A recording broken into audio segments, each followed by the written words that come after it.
something we are all always trying to figure out is how can I practice better? How can I practice more efficiently? How can I learn things more quickly? And as we get back into fall, back into harp lessons for some of you, I wanted to touch on my best practice tip because it's something that I think is often overlooked. You've probably seen lots of videos and lots of different practice ideas that you can use in the practice room to help you learn things more efficiently. And all of those are great, but something that I think a lot of people miss, a lot of people don't expect, it's going to sound really obvious, but the most powerful thing that you can do in your practice, no matter what level you currently are, is to pause and to notice things. Sounds pretty simple, right? But how many times have you been in the practice room just kind of playing stuff on autopilot? Just kind of playing and going, oh, that wasn't good, let me do it again, without really stopping to think about what even just happened that time. It's really incredible when you stop to notice how often those kind of things happen. But when you can stop to notice what's going on, you unlock so much opportunity. Because when you pause, you're creating all of this opportunity to reflect, to set a goal, to be more intentional with your practice. When you leave no pause, when you leave no time, there literally is not an opportunity for you to notice or observe. There's not a chance because you haven't left the space for it. So let me give some examples. So let's say you're working on a technical exercise. Now, what a lot of students tend to do is they play through the exercise they were assigned and then move on to the rest of their practice. Or maybe you left it to the end of the practice because you didn't want to do it. Or maybe you just didn't practice it at all because you don't like technique. I'm not in that camp. I love technique. And the thing for me that I love about technique actually is the reflection of it. It's playing a string, playing a finger, and thinking, okay, like, how did that sound? Did my finger close all the way? What did my hand feel like when I did that? Was I tense anywhere? Maybe in my wrist or my elbow? What about in the rest of my body? Was I maybe tensing at my hips or holding my breath? Like, there's all kinds of things that you can notice.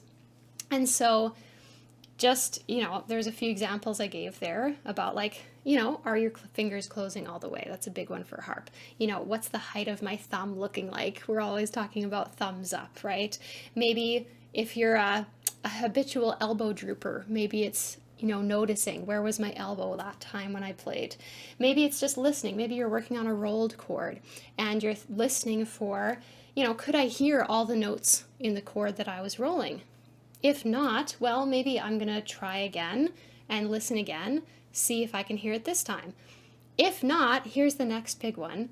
When you notice and observe something, that then gives you a direction to go next with your practice, right? So if I'm practicing a rolled chord, right? So, right? And I listen to it and I think, I didn't like the way that sounded. Then can I ask myself, what did I not like about it?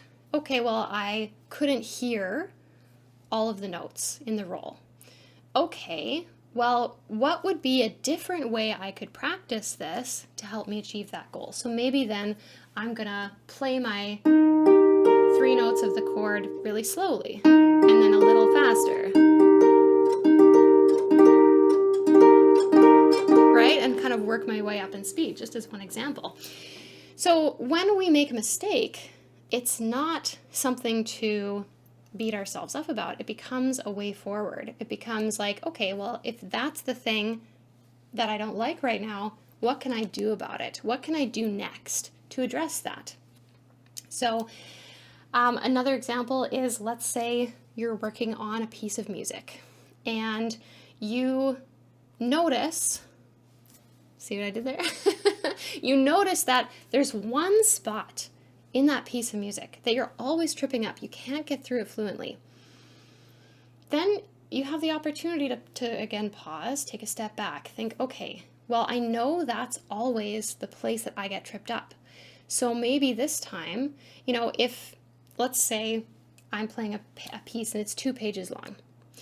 And if I notice that there's one spot that I'm always tripping up on, and that's the only place on the first page I'm tripping up, then I don't need to practice the whole first page. Maybe I'm just going to focus on 1 or 2 measures around that spot that I'm always tripping up on. Because if you think about it, if there's one spot in the middle of the page that I'm tripping up on, playing everything that came before it and everything that came after it won't actually help me get better at that one spot.